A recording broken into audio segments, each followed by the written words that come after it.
Assalamualaikum warahmatullahi wabarakatuh. Halo, ketemu lagi dengan Ibu Estri di pembelajaran IPS. Pagi ini kita akan membahas tema kehidupan manusia pada masa praaksara. Periodisasi secara geologis.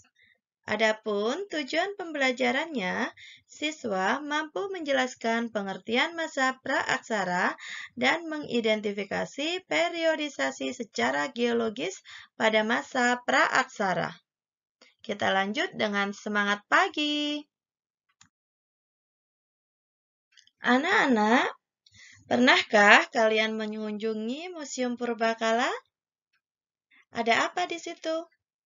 Ya, di Museum Purbakala, kalau kalian masuk, kalian akan menemukan benda-benda peninggalan manusia pada zaman dahulu. Apa saja ya? Ya, antara lain yang pertama adalah fosil. Fosil merupakan sisa-sisa tulang belulang manusia, hewan, dan tumbuhan yang sudah membatu. Bisa kalian lihat di dalam gambar, ada fosil manusia, binatang, dan tumbuhan. Selain fosil, bisa kalian juga temukan ada artefak. Artefak yaitu alat-alat kehidupan seperti senjata, alat pertanian, dan alat rumah tangga. Juga ada naskah-naskah kuno dan banyak sekali prasasti.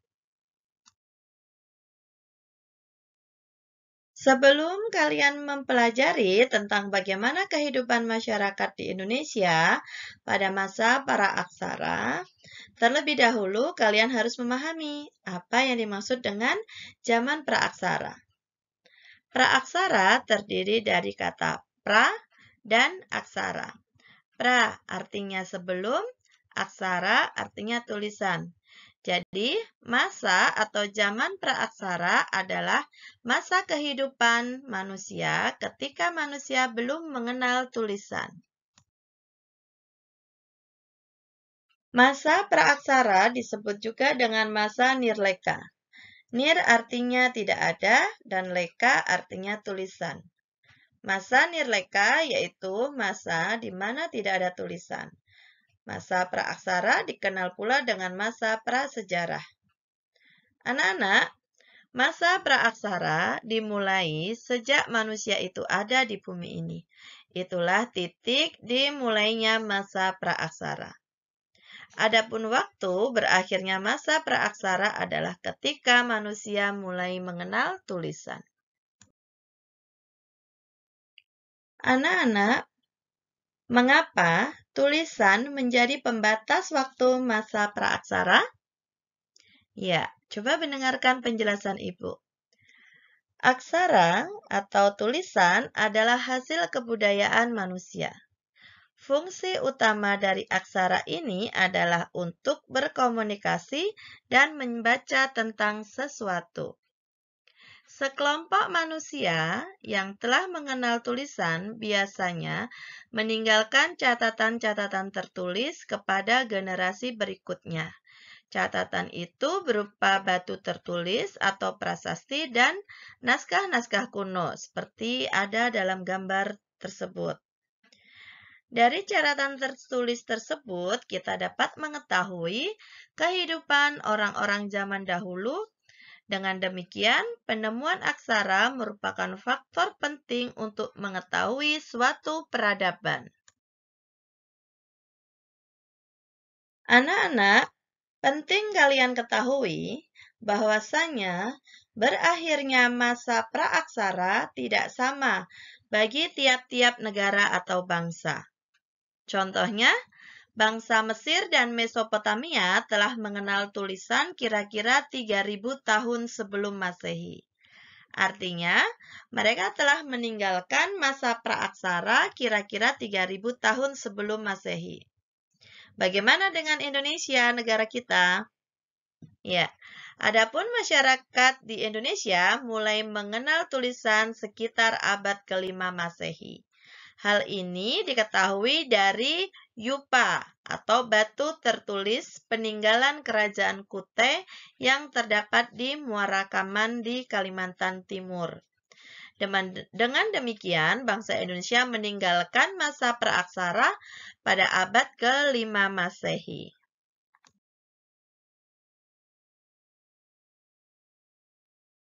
Yang kedua, selanjutnya kita bahas periodisasi masa praaksara. Anak-anak, sebelum adanya kehidupan, bumi mengalami perubahan-perubahan. Proses perubahan bumi terbagi atas beberapa fase atau zaman.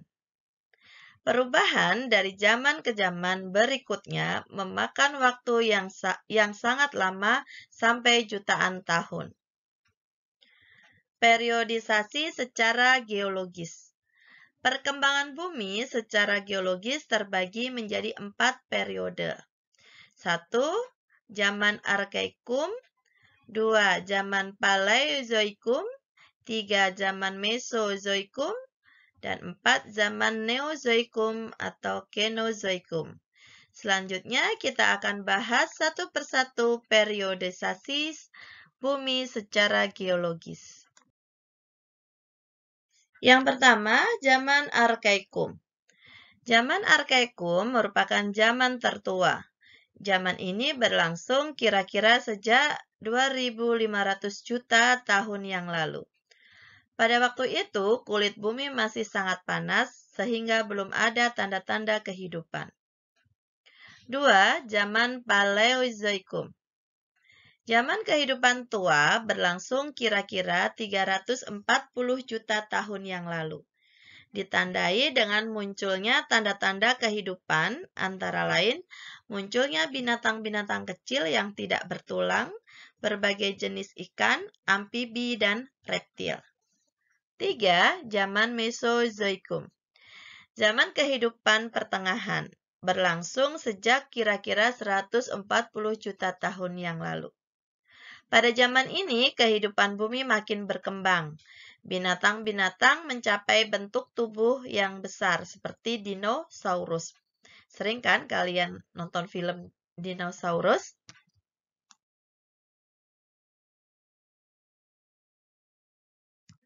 Yang keempat, zaman Neozoikum atau Kenozoikum. Merupakan zaman kehidupan baru yang terjadi atau berlangsung sejak kira-kira 60 juta tahun yang lalu. Zaman ini terbagi menjadi 2, yaitu zaman tertier dan zaman kuartir. Zaman tertier merupakan zaman di mana jenis reptil besar sudah mulai punah. Bumi umumnya dikuasai hewan-hewan besar menyusui seperti jenis gajah purba atau mamutus yang pernah hidup di Afrika Utara. 2. Zaman kuartir. Berlangsung sejak kira-kira 3 juta tahun yang lalu. Zaman ini penting bagi kita karena merupakan awal kehidupan manusia pertama kali di muka bumi. Alhamdulillah, selesai sudah pembelajaran kita pagi ini. Kita lanjut minggu depan, kita akan membahas tentang periodisasi secara arkeologis. Tetap semangat belajar ya, walaupun masa pandemi. Dan ingat stay at home. Jangan lupa selalu gunakan masker. Bye-bye. Wassalamualaikum warahmatullahi wabarakatuh.